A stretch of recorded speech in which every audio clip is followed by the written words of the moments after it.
Radhe Radhe friends.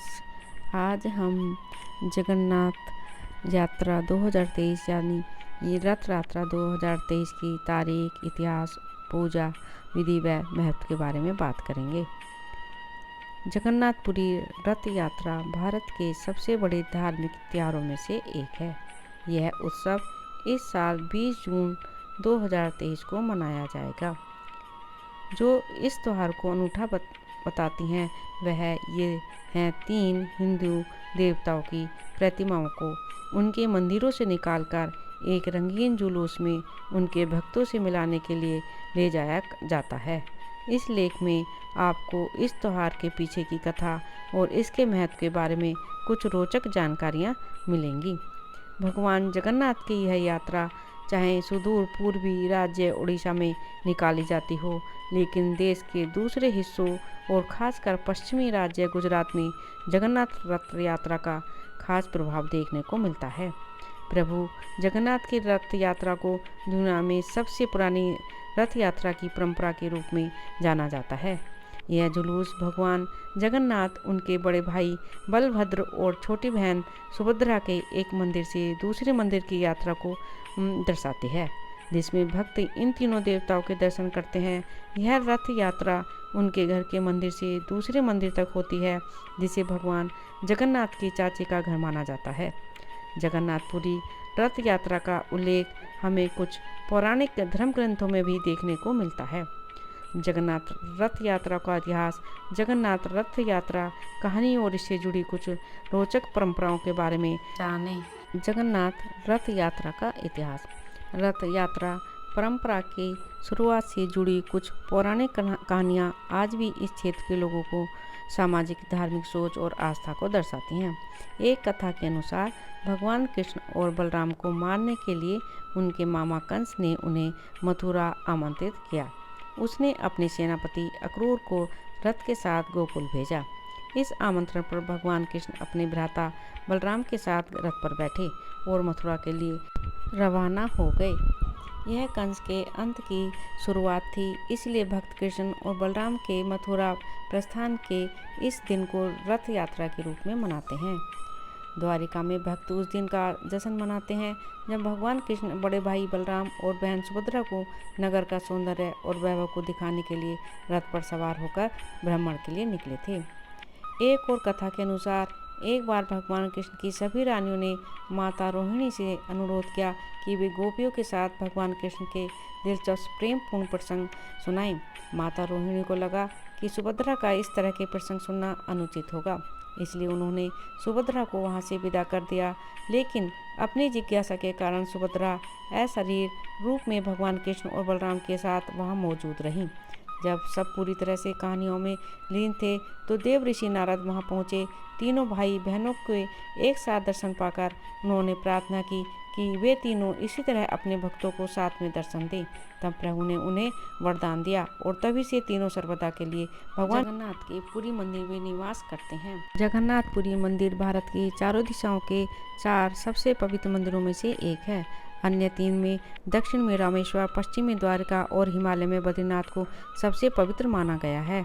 Jagannathpuri का मंदिर दुनिया का एकमात्र मंदिर है जिसमें तीनों भाई बहन साथ में विराजमान हैं, भगवान कृष्ण, अग्रज बलराम और बहन सुभद्रा।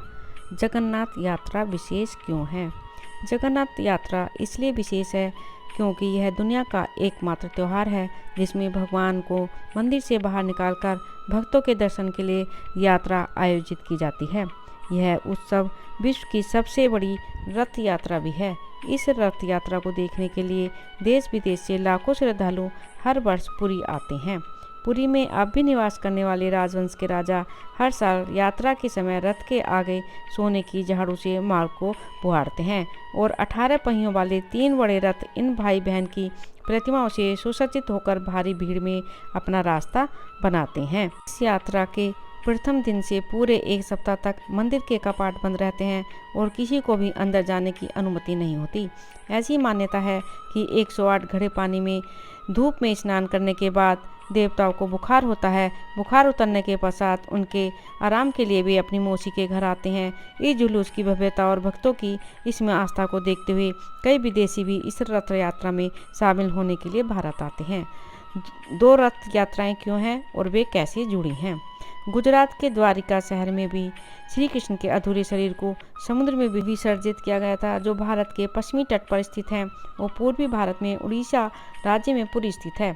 इन दोनों ही स्थानों पर रथ यात्राएं निकाली जाती हैं। ऐसी मान्यता है कि लगभग 500 साल पहले गुजरात के एक हनुमान मंदिर के हिंदू संत और मंदिर के पुजारी श्री सागरनाथ जी जगन्नाथ मंदिर में पूजा करने के लिए पुरी पहुंचे। मंदिर के विश्राम गृह में सोते समय उन्हें स्वप्न में भगवान जगन्नाथ और उन्होंने संत से कहा कि वे अहमदाबाद वापस आएं और वहां भी पुरी की ही तरह जगन्नाथ, बलराम और सुभद्रा की 3 मूर्तियां स्थापित करें।